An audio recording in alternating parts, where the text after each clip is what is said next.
la Meuse, à un peu plus d'une heure de Metz, là où l'État et l'industrie du nucléaire envisagent d'enfouir les déchets les plus radioactifs des centrales françaises, voire européennes, dangereux ces déchets durant des centaines de milliers d'années.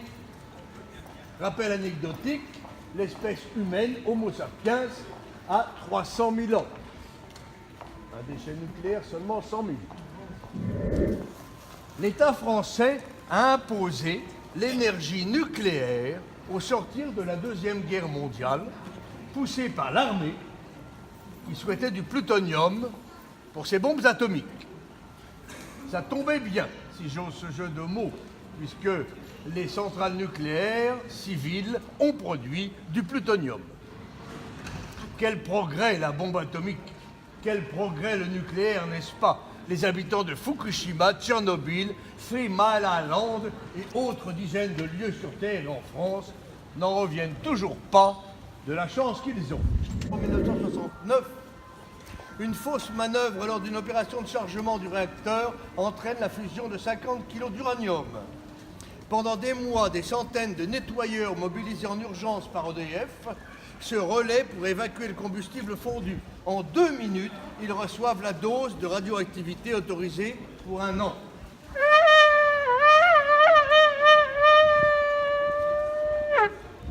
Gel de la Loire. Un réacteur est arrêté en urgence et son refroidissement assuré de justesse par un dispositif de secours. L'armée doit intervenir pour briser la glace à l'aide d'explosifs. Compète.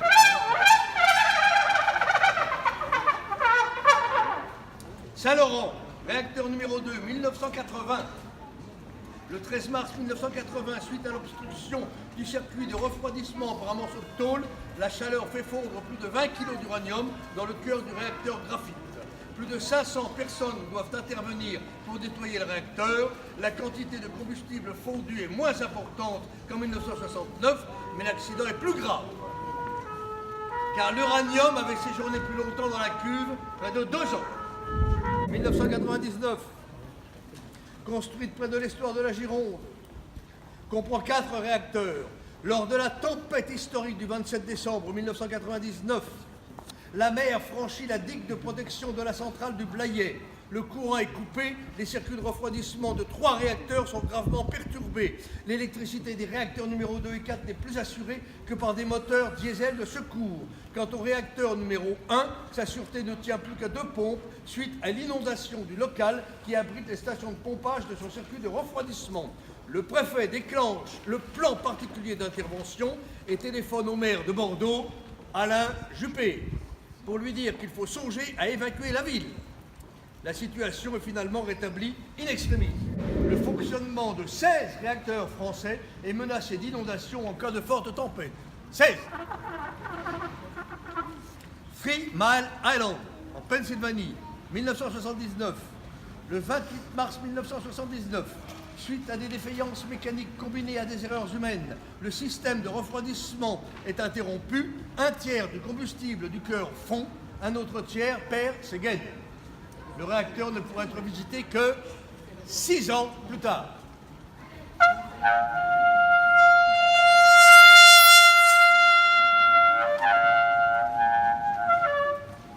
Depuis, les États-Unis, pas si bêtes, n'ont plus construit de centrales nucléaires.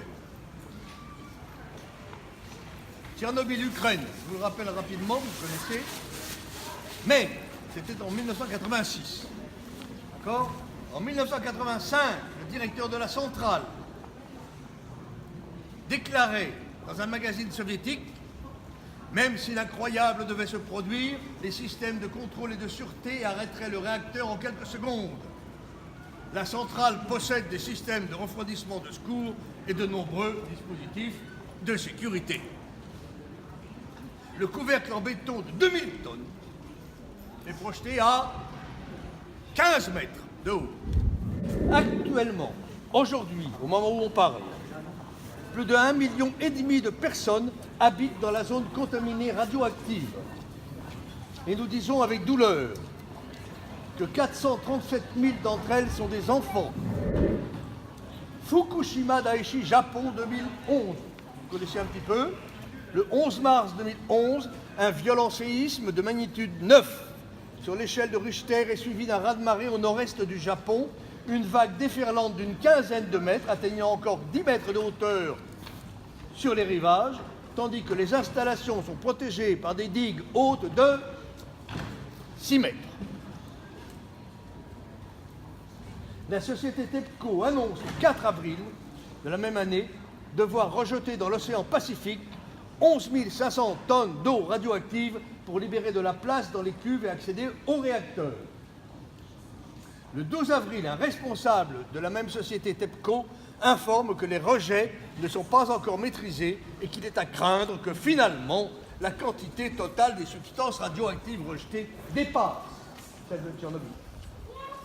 Les États-Unis, France, Japon et Russie cultivent le secret et nourrissent le mensonge.